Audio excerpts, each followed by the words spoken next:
Concern Primary Debates is an educational programme run by Concern Worldwide, which encourages young people to learn about development issues and topical issues affecting the lives of people in Ireland or in the Global South.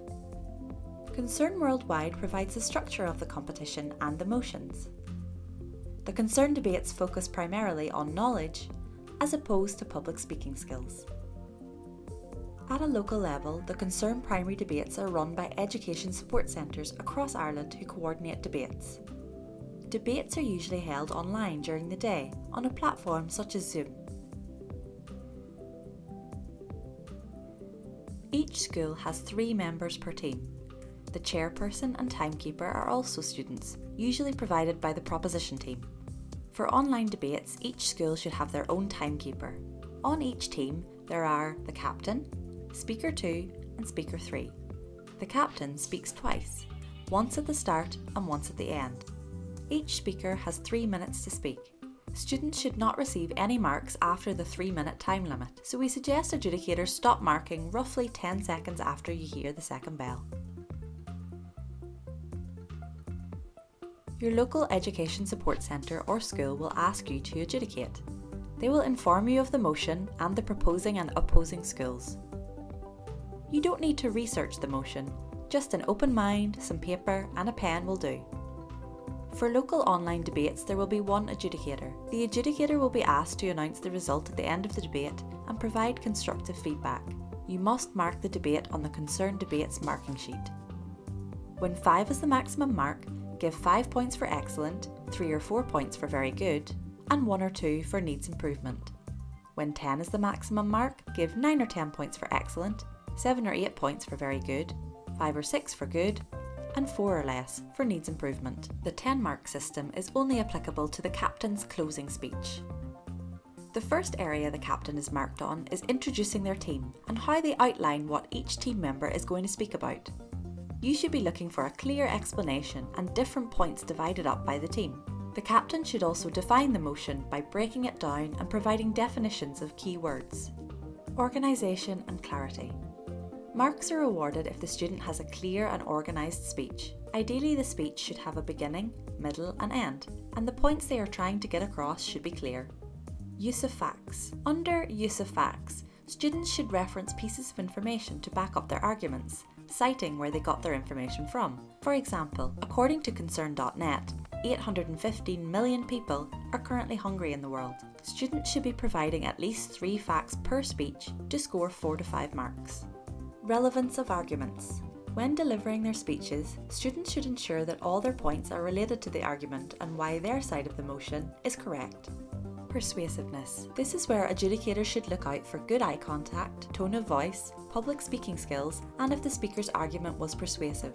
Students do not need to learn their speech off by heart, and the use of notes is acceptable. If students use sarcastic language or are disrespectful of the other team, marks are to be docked under persuasiveness. Similarly, props are not allowed in the Concern Primary Debates, and marks can be docked under the persuasiveness section if used. Once the captain has finished speaking, you will have time to fill in the marking sheet. The adjudicator should then give a nod to the chairperson for them to introduce the captain of the opposition. The captain of the opposition is marked in the exact same style, but just on the right-hand side of the page. After the captain of the opposition, Speaker 2 from the proposition speaks. Speaker 2 and 3 are marked under most of the same criteria as the captain. However, they are also marked on refutation and rebuttal. Refutation and rebuttal are what separates debate from public speaking. Adjudicators should be looking for at least 2 to 3 pieces of either refutation or rebuttal.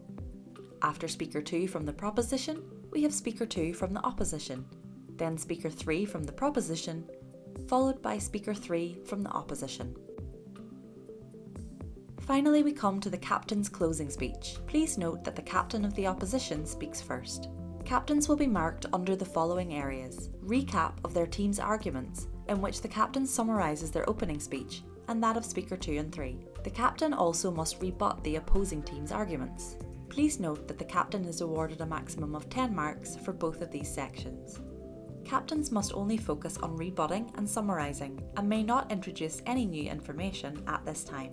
Finally, the captain of the proposition speaks and is marked on the same areas. After the debate, the chairperson will draw the debate to a close. The timekeepers will tell you if any speakers went over the 3-minute time limit and how many points you need to deduct per team. No marks are deducted for underspeaking. You also are to give a maximum of 5 marks for teamwork. Adjudicators should be looking for cohesive arguments throughout the team and if speakers work together throughout the debate.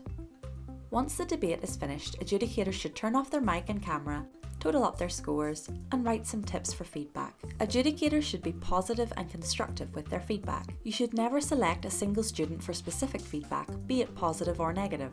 Instead, you should highlight areas of strength and give 1 or 2 suggestions for improvements. It is key that while being positive to both teams, the feedback should reflect the results given. The result should be announced like this: the motion is carried. Result is in favour of the proposition. Or, the motion has been defeated. Result in favour of the opposition.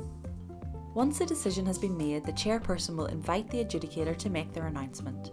Students and teachers are not allowed to see the marking sheets under any circumstances, and they must be sent to the relevant Education Support Centre. Teachers can contact the Education Support Centre for further clarification if needs be. Thank you for volunteering.